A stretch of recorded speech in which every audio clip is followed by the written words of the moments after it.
Le 13 juin, Saint Antoine de Padoue, confesseur. Réjouis-toi, heureuse Padoue, riche d'un trésor sans prix. Antoine, en te léguant son corps, a plus fait pour ta gloire que les héros qui te fondèrent en ton site fortuné, que les docteurs de ton université fameuse. Cité chérie du Fils de Dieu, dans le siècle même qu'il vit prendre chair au sein de la Vierge bénie, il envoyait Prodocime t'annoncer sa venue.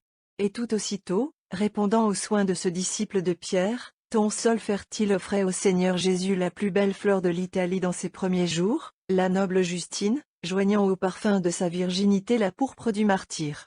Mère illustre, à qui tu devras devoir se reformer dans tes murs les phalanges monastiques présentement dispersées, nouvelle Déborah, qui bientôt étendra sur Venise ta rivale son patronage glorieux, et, unissant sa force suppliante à la puissance du lion de Saint-Marc, obtiendra du Dieu des armées le salut de la chrétienté dans les eaux de l'Épante.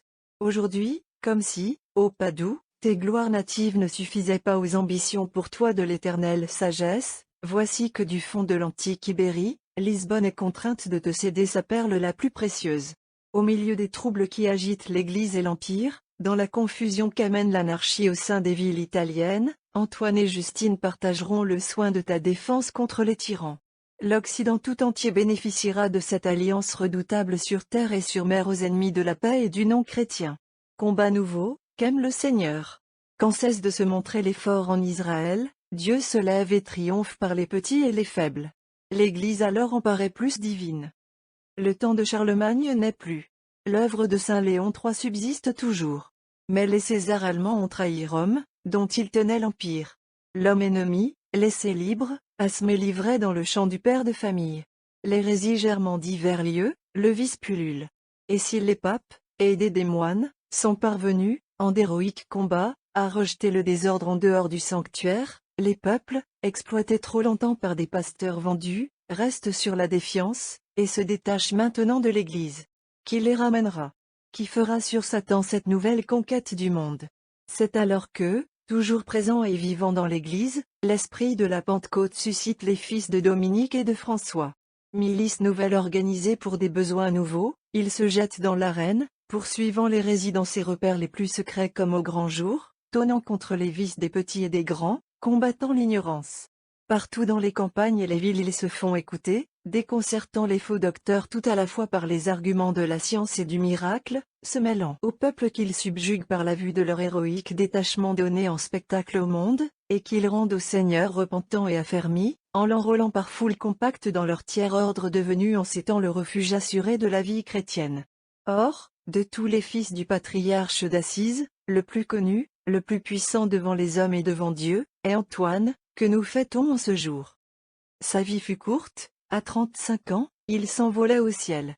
Mais ce petit nombre d'années n'avait pas empêché le Seigneur de préparer longuement son élu au ministère merveilleux qu'il devait remplir, tant il est vrai que, dans les hommes apostoliques, ce qui importe pour Dieu et doit faire d'eux l'instrument du salut d'un plus grand nombre d'âmes, est moins la durée du temps qu'ils pourront consacrer aux œuvres extérieures, que le degré de leur sanctification personnelle et leur docile abandon aux voies de la providence. On dirait, pour Antoine, que l'éternelle sagesse se plaît, jusqu'au dernier temps de son existence, à déconcerter ses pensées. De ses 20 années de vie religieuse, il en passe 10 chez les chanoines réguliers, où, à 15 ans, l'appel divin a convié sa gracieuse innocence. Où, tout entière captivée par les splendeurs de la liturgie, l'étude des saintes lettres et le silence du cloître, son âme séraphique s'élève à des hauteurs qui le retiennent, pour jamais, semble-t-il, dans le secret de la face de Dieu. Soudain l'Esprit divin l'invite au martyr, et nous le voyons, laissant son cloître aimé, suivre les frères mineurs au rivage où plusieurs d'entre eux ont déjà conquis la palme glorieuse. Mais le martyr qui l'attend est celui de l'amour. Malade, réduit à l'impuissance savant que son zèle ait pu rien tenter sur le sol africain, l'obéissance le rappelle en Espagne, et voici qu'une tempête le jette sur les côtes d'Italie. On était dans les jours où, pour la 3e fois depuis la fondation de l'ordre des mineurs, François d'Assise réunissait autour de lui son admirable famille. Antoine, inconnu, perdu dans l'immense assemblée, vit les frères à la fin du chapitre recevoir chacun leur destination, sans que personne songeât à lui. Le descendant de l'illustre famille de Bouillon et des rois d'Asturie restait oublié dans ses assises de la sainte pauvreté. Au moment du départ, le ministre de la province de Bologne, remarquant l'isolement du jeune religieux dont personne ne semblait vouloir, l'admit par charité dans sa compagnie. À l'ermitage du Mont-Saint-Paul, devenu sa résidence, on lui confia le soin d'aider à la cuisine et de balayer la maison, comme l'emploi qui semblait répondre le mieux à ses aptitudes. Durant ce temps, les chanoines de Saint-Augustin pleuraient toujours celui dont la noblesse, la science et la sainteté faisaient naguère la gloire de leur ordre. L'heure arriva pourtant, où la Providence s'était réservée de manifester Antoine au monde. Aussitôt, comme on l'avait dit du Sauveur lui-même, le monde entier se précipita sur ses pas. Autour des chaires où prêchait l'humble frère, ce ne furent que prodiges dans l'ordre de la nature et dans l'ordre de la grâce. À Rome il méritait le noble titre d'arche du testament, en France celui de marteau des hérétiques. Il nous est impossible de suivre en tout sa trace lumineuse. Mais nous ne devons pas oublier qu'en effet, une part principale revient à notre patrie dans les quelques années de son puissant ministère. Saint François avait grandement désiré évangéliser lui-même le beau pays de France, ravagé par l'odieuse hérésie. Il lui envoya du moins le plus cher de ses fils, sa vivante image. Ce que saint Dominique avait été dans la première croisade contre les Albigeois, Antoine le fut dans la seconde. C'est à Toulouse qu'a lieu le miracle de la mule affamée, qui laisse sa nourriture pour se prosterner devant l'hostie sainte. De la Provence au Berry, les diverses provinces entendent sa parole ardente. Tandis que le ciel réconforte par de délicieuses faveurs son âme restée celle d'un enfant, au milieu de ses triomphes et de l'enivrement des multitudes. Dans une maison solitaire du Limousin, sous le regard de son hôte, c'est le saint enfant Jésus, rayonnant d'une admirable beauté, qui descend dans ses bras et lui prodigue ses caresses en réclamant les siennes. Un jour d'Assomption qu'il était tout triste, au sujet de certains passages de l'office d'alors peu favorable à l'entrée de la Divine Mère au ciel en corps et en âme, Notre-Dame vient le consoler dans sa pauvre cellule, l'assure de la véritable doctrine, et le laisse ravi des charmes de son doux visage et de sa voix mélodieuse. À Montpellier, comme il prêchait dans une église de la ville au milieu d'un immense concours, il se rappelle qu'il est désigné pour chanter à l'heure même dans son couvent l'Alléluia de la messe conventuelle. Il avait oublié de se faire remplacer. Profondément chagrin de cette omission involontaire, il incline la tête. Or, tandis que, penché sur le bord de la chaire, il semble dormir, ses frères le voient paraître au chœur, et remplir son office.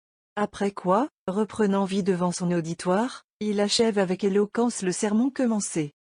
C'est dans cette même ville de Montpellier où il enseignait la théologie aux frères, que son commentaire des psaumes ayant disparu, le voleur fut contraint par Satan lui-même à rapporter l'objet dont la perte causait au sein les plus vifs regrets. Plusieurs voient dans ce fait l'origine de la dévotion qui reconnaît Antoine comme le patron des choses perdues, dévotion appuyée dès l'origine sur les miracles les plus éclatants, et que des grâces incessantes ont confirmé jusqu'à nos jours. Mais il est temps de donner sur cette belle vie le récit abrégé de la Sainte Église. Antoine naquit à Lisbonne en Portugal, de parents nobles, qui l'élevèrent dans l'amour de Dieu. Jeune homme, il embrassa la vie des chanoines réguliers.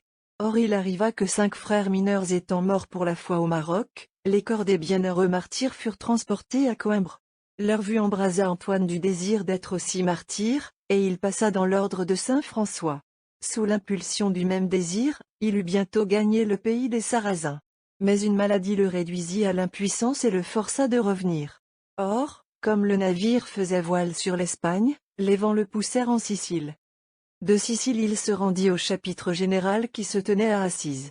Puis, retiré dans l'ermitage du Mont-Saint-Paul en Émilie, il y vaqua longtemps à la divine contemplation, au jeûne et aux veilles. Dans la suite, élevé aux saints ordres, il reçut la mission de prêcher l'Évangile.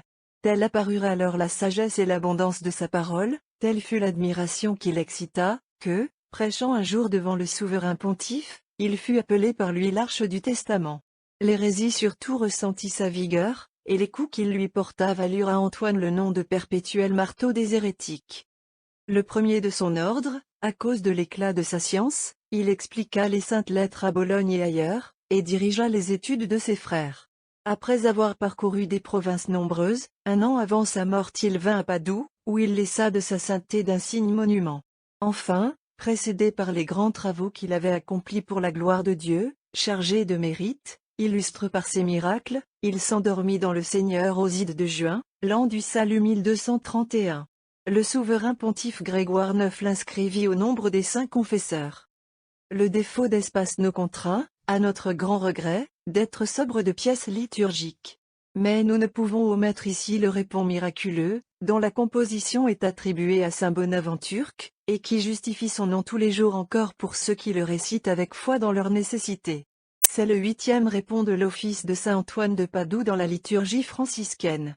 Il devint de bonne heure, avec la dévotion au 9 mardi en l'honneur du saint, une source de grâce pour le peuple chrétien. Répond de saint Antoine de Padoue. Si vous cherchez des miracles, la mort, l'erreur, le malheur, le démon, la lèpre, s'enfuient. Les malades se lèvent guéris.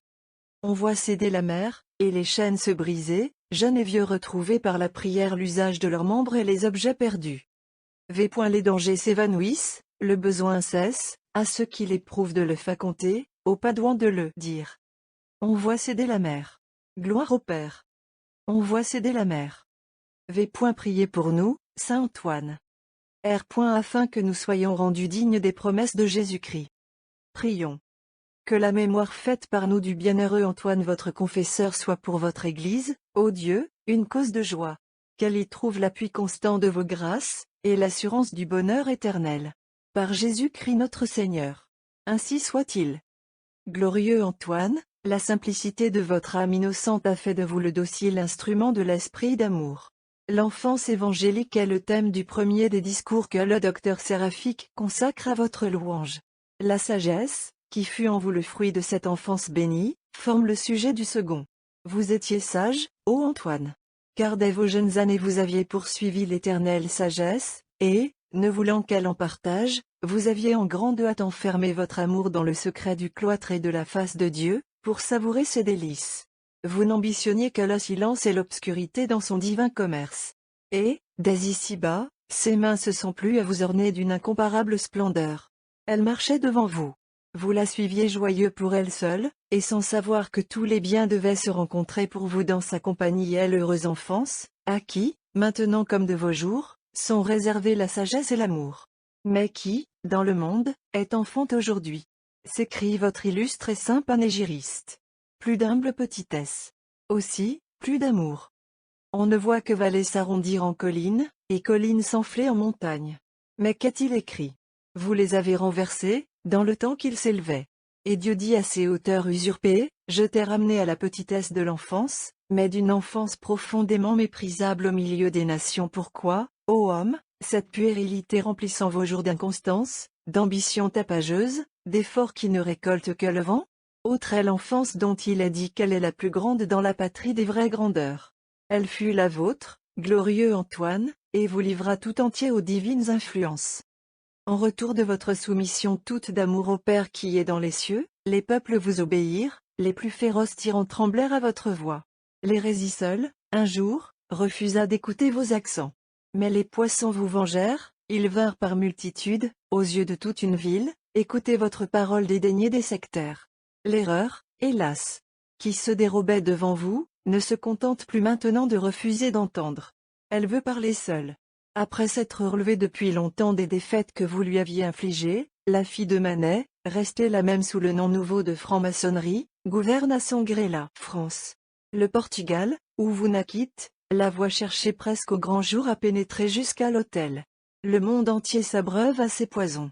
Ô vous qui, chaque jour, subvenez à vos dévots clients dans leurs nécessités privées, vous dont la puissance est la même au ciel qu'autrefois sur la terre, secourez l'Église, le peuple de Dieu, la société plus universellement et plus profondément menacée que jamais. Arche du Testament, ramenez à l'étude fortifiante des lettres sacrées nos générations sans amour et sans foi. Marteau des hérétiques, frappez de ces coups qui fassent encore trembler l'enfer et réjouissent les